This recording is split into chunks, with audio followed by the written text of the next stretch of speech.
I think we have plenty of other thoughts, but I think we have to get to what basically is a post credit. It's kind of like a post credit, and it's kind of similar. It reminds me of the Batman, where you had the teasing of Barry Keoghan's Joker in the Batman, but was it necessary to show? Probably not. But it kind of continues that theme. They're building into post credit just without the credits, and you have Julian Rush back in Arkham, helping out Sophia. That's a dangerous duo just to be back in Arkham together. Julian probably has different motivations this time around. Probably has a larger set of balls taking care of Sophia in Arkham. But there is a letter. She gets a bunch of mail, a bunch of people trying to propose to her, writing her love letters because people are in love with her and kind of telling how twisted people are, this world of like fascination with serial killers, stuff like that. But there's a letter from her half sister. And who is her half sister? Selina Kyle. And this is where we get implications for the future of the Batman epic crime saga, Ricky Flicks. From this, what do you think it means for the future with the letter Selina to Sophia? I don't know, man. I didn't like it. I think I know what it means. I was fine. Like, I thought it was a great send off for Selena Kaya after the Batman. I thought this was a great wrap up to Sophia's character back at Arkham. I thought they both had good endings to their story arcs. So, what are you thinking? So, I think Sophia and Selena both have very similar feelings about their father. Okay? They're going to develop a kinship. They're going to be sending letters back and forth. What it's going to lead to is Selena versus the Penguin. And Selena becoming more of a bad guy villain, more of a villain in the future rather than an ally to the Batman. So they're making this character a reason for Selena Kyle to come back, and also a new rival, or basically a new opposition for Oz Cobb.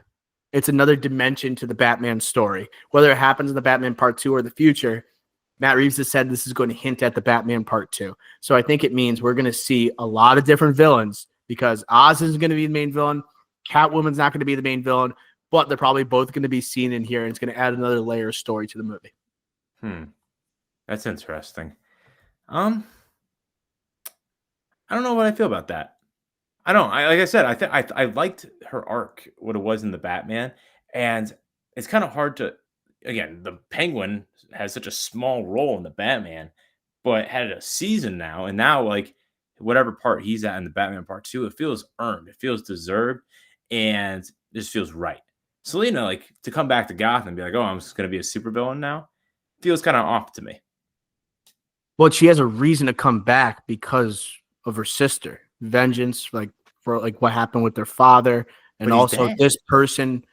Yeah, but her half sister. Her half sister is Sophia, who has been wronged by Oz Cobb, so she has to get revenge for Sophia. See, I think that's a little bit of a stretch for me. They had never even met. Okay. So I mean, to me, I don't know. Like, I'm not. I don't killed know. Like this guy murdered your half brother that you never met, and like I don't know. And like she's obviously a bad human too. She's pretty close with like the story of her father. She tried to kill her father. So maybe they're gonna develop a friendship through this, like the sending of letters. No, I understand. I don't know. I guess I just didn't love it. But this is the connection. Like, what else is the connection to the Batman Part 2? Like, any other theories or anything? Well, no, not really. Like, it's no. Like, I honestly didn't really see anything major impactful other than that. Or it teases a potential show that happens where you have a show between the Batman Part 2 and the Batman Part 3, where you have Sophia and Selena working together against Oz Cobb. That's another idea, another theory. Yeah, I just don't think that like all the hype around the Batman Part 2 implications, I think were overhyped. Well, it's because Batman's not in the show either. And sorry, I mean like the lead into the Batman 2. I think it's been overhyped. I guess all from the show's onset of them saying Matt Reeves saying, "Oh, this leads directly into the Batman Part 2." I think he's just saying, "Oh yeah, the Batman Part 2 is going to be in the winter as well. This is the timeline just leads into it." I think everything's just been overblown. And I hear like you see the snow on the ground in the final episode that wasn't in the previous episodes. It was colder. We didn't see snow. You see snow here. We know that the Batman Part Two is going to be in the winter time. I think that's all that he really meant by that. I think it's just been overblown, and I think that yes, I think you're right where that could be something where like this with Selena and uh Sophia, that's probably like the thing that they're referring to. Maybe I just don't think it's a big deal. I think also it's like what Gotham's like right now, where like Oz is the king of crime in Yeah, Gotham City. I think that's a that's good point. also what they're Yes. talking about. Okay, but yeah, those are my theories for the connections and future projects or future storylines of the Batman epic crime saga. Ricky, other shows you want to see from this universe? If it doesn't sound like you are too much of a fan of potentially Catwoman series, maybe against Oz, what else do you think? Maybe that is predictable. You know, we don't know what villains are going to appear. They shot down this for the Batman Part Two. They shot down the rumor that Barry Keoghan was going to get his own series. I just want to talk about that first, to be honest. Like, first off, Matt Reeves isn't dumb enough to have a Barry Keoghan Joker series after what just happened with Joker Folia do. He's not dumb enough to do that, Ricky. Joker belongs on the big screen first and foremost, similar to the Batman. So I wouldn't want to see it for that reason. And yeah, after what just happened with Joker Folio do, why would you ever try to do this? It made no sense. I'm happy James Gunn came out and just said this is just blatantly not true and never has been in the works. Versus some of the reports that have been suggested out there this past week. So I love how straightforward it's been from James Gunn. He's been doing this a lot with some of these blatant lies that seem like legit reports, and he's like, nope, these are not legit. And I think that's a good thing for the Batman universe, as in the Matt Reeves epic crime saga Batman universe. How this is just staying as like together, it's like it's a close knit group, and they got something really good going. And we're not trying to expand it further than quicker than anticipated, or quicker than you know what I mean. Like with the expansion, not doing it too fast. I do love the idea of him, Barry Keoghan. Like, we talk about it so much with like the Silence of the Lambs, the Hannibal Lecter, someone that is like telling Batman about not telling him, right, about these villains, about these people and their crimes and their motivations. I love the idea of him continuously being that going into the Batman Part 3, and then just like how Hannibal Lecter escapes at the end of Silence of the Lambs, it leads to a showdown in like the third act of like the Batman Part 3. To me, that would be the ideal way to utilize the Joker and not give him an entire movie. And it seems like these movies will continuously have like multiple villains that vary in level of like um ability, of villainy, like top tier, mid tier, lower tier villains. We're just going to continuously see them, but I love the idea that we're saving him. They're using him in a certain way. I hope that continues for the next two movies.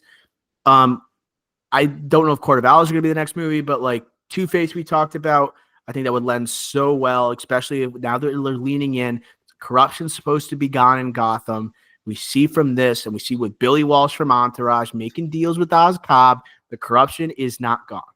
Okay? Who's going to do the final cleaning up? It introduces a potential for Harvey Dent to go in and clean up what's happening as the new district attorney. I'm in on that, but it is something familiar that we've seen, but he's so essential to the Batman story, a Batman story with Harvey Dent. Yeah, and if you want to get away from Harvey Dent, because we've seen Harvey Dent already on the big screen. I know The Dark Knight was freaking 16 years ago, but still limited number of Batman movies. If you want to try to get away with that, do something new, but still tackle that corruption type of story, something that we haven't seen. You mentioned Court of Owls, something that Batman comic book fans love. That's something where with this Bruce Wayne, I think, and what we tackled in the first one with his parents, that's something that I think we could tackle here as well. And last one, I'll shout out Hugo Strange. They are testing people at Arkham. They're using technology that we don't quite understand as audience members. If we want to get to know like what's actually being used on inmates at Arkham Asylum, Hugo Strange as a certain level of villain in this universe, I think would be helpful. Maybe a show with him, and it could be a show inside Arkham Asylum that people want. So what's cool is you can make a show with Hugo Strange going in like testing on inmates, but also you can also see other people that are a part of this world that you want to introduce.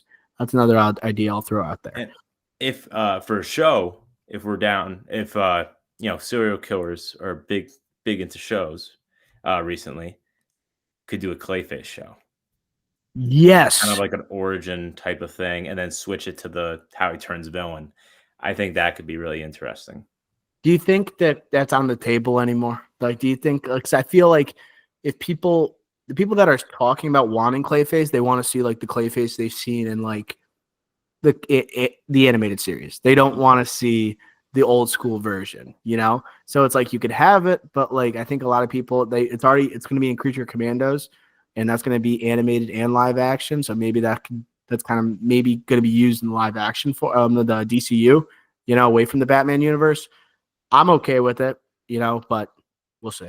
I just think it lends the earlier version actor turned serial killer, kind of like we saw in Cape Crusader earlier this year on Prime in August. That just lends so well in this Matt Reeves epic crime saga, pragmatic, realistic, grounded storytelling that they're doing, even though it's a comic book character. I think that's sort of Clayface would bode well for this universe and also bode well for a television series where serial killer documentaries, series, and whatnot, they do great. They do great numbers, and if you get the right person behind it, they do great quality wise, and the appeal is obviously there. So I would love to see that, but again, there's a lot of options because Batman has so many great characters, great villains, especially that they could do this with. Yeah. And I don't think necessarily Matt Reeves thinks like the MCU or like for the Spider-Man, for example, where it's like some people are saying like they have to use a different villain or someone that hasn't been seen on the big screen. Matt Reeves, I think, is just not even concerned with that. It's just which villain fits his world the best and how can we best utilize it. I don't get the vibe that they're just doing like, oh, like the Riddler, we've seen it before, but I'm going to do it my way that looks a certain way, you know? Like the Joker tease, we've seen it. I'm going to do it my way, though. It doesn't seem like he cares as much. Like, yes, we've seen this character before. It's more about this fits the what we're going for. One thing, breaking news: Colin Farrell says he has quote 5 or 6 scenes in the Batman Part 2, and he also reveals that he's attached to star in a third film. This comes from the Hollywood Reporter. I don't like that he's saying he's going to be in the third movie already, but like I don't expect him to die after this and only having a short screen time in the Batman Part 2. You know, he'll be in 2 more movies. That's going to make the fans happy. Okay, I agree with all your comments there. Another question: Colin Farrell has also publicly stated throughout a few weeks ago, if not longer, that he hates putting on the makeup. He's kind of done with it, right? For extended periods of time. Do you think we ever get a season 2 of the Penguin? Or do you No, think this is it? Yeah. no, it's a limited series. Okay, I agree. I know you mentioned the Selena Kyle comments, oh, potentially a season 2 or whatever. I just wanted to ask you that because of those earlier comments. Oh, yeah. Yeah, sure. Yeah, I guess. I mean, if enough money is thrown in there. I don't know. Maybe. Like this show is it's already getting praised a lot. It's one of the most viewed shows on Max. It's a hit for HBO. So it's like but at the same time, this is also what I'm talking about. It's like Matt Reeves won't do that. Like he won't do it just because like it is a moneymaker. He's not it's like that's not what I've outlined for this like this universe. I thought I'm not pitching that as a show really. I'm just saying it could be a subplot and a reason why Selena Kyle comes back to Gotham City from Bloodhaven. No, yeah, I get that. No, I also agree with you. I don't think there'll be another season at all. I think the point of the show, getting Oz to the top, they did that. He's now a supervillain. They got other stories that they could do if so choose to do it. I know the Arkham Asylum series that kind of came and went. The Gotham PD series that kind of came and went. And they just they're being very selective, right?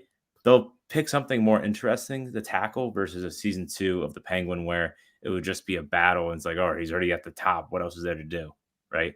Less of And a character arc there now. the Penguin was a scene stealer in the Batman, and then he's had this successful of a show, the Batman Part 2. He's only gonna have 5 or 6 scenes again. There's gonna be fans that are gonna be like, dude, like, come on, like, give him more than this. Give him more than 5 or 6 scenes. There's some people that were probably gonna want him to be like a main bad guy in one of these movies. And I don't think that's ever going to happen. I don't think he'll ever be the main bad guy in the Batman Part 3, but he is like the crime kingpin of Gotham City. But it seems like Batman doesn't go as much into the crime families, right? He did have like Falcone and everything, like Falcone in the first one, but like if he's not attacking anything in this show, head on. He's got bigger things to like worry about. He's never gonna like just worry about Oz. Oz won't be enough of an issue with him that'll occupy an entire like movie, worth an entire movie. Yeah, I completely agree. This Oz just isn't the same, right? Like, obviously, we haven't seen him at the top of his game as the Kingpin of Gotham going forward, but still, like, we kind of have seen Oz before. Yes, sure, we would like to see it, but just we want to see other Batman villains at the top of their game too, right? We've already saw Oz, and we've had a whole season with Oz at television. We had 8+ hours with them. Yeah, Let's get sure. some other people some limelight, right? So I'm not saying I'm done with Oz. I love how Colin Farrell comes out with the quote right after the season finale. He's like, "Oh, by the way, like I am in the next one, and I'm in 5 or 6 scenes. Oh, by the way, I'm going to be in the third one." I love how that's like shows me a little excitement. That's great. But again, we already got a whole season of it. Give some other people some limelight, maybe some Two-Face, maybe some Clayface, maybe some Court of Owls, maybe some Mr. Freeze in the wintertime. People were speculating. Let's see some other things, right? Let's see some other villains in this great catalog for Batman. I'm excited to see how his performance is different in the next movie because he's gonna be a different Oz. Gonna be a big boy. He's gonna be like like chest up, chest out, But he's dressed gonna all nice. be he's like a different guy in the last 10 minutes of this episode. Like he is a changed man where he has all this power, but also like he's kind of up in the head now, like way more than he was previously. Very He is a messed up. sick, he already was a sick mind, but like he is now like gone, and it seems like he thinks he can do no wrong. It's going to be a different type of performance, which is like what I'm excited about. It's still like will keep the audience like interested. It won't be just rehashing, even with only 5 or 6 scenes. Like it'll be worth seeing and worth having him on screen for all that time. Yeah, he'll bring the laughs, and hopefully he just bring that one scene, like the drive scene. If he does anything close to that, that's like a bonus, right? Because that first scene, or that scene in the first one, is just so iconic, right? I'm not expecting anything to that level in Bro, the second one. he's gonna be like sitting on a throne in the middle of a club. Yeah. That's like what he's gonna be doing in the next one. It's gonna be fascinating to see where it goes from here.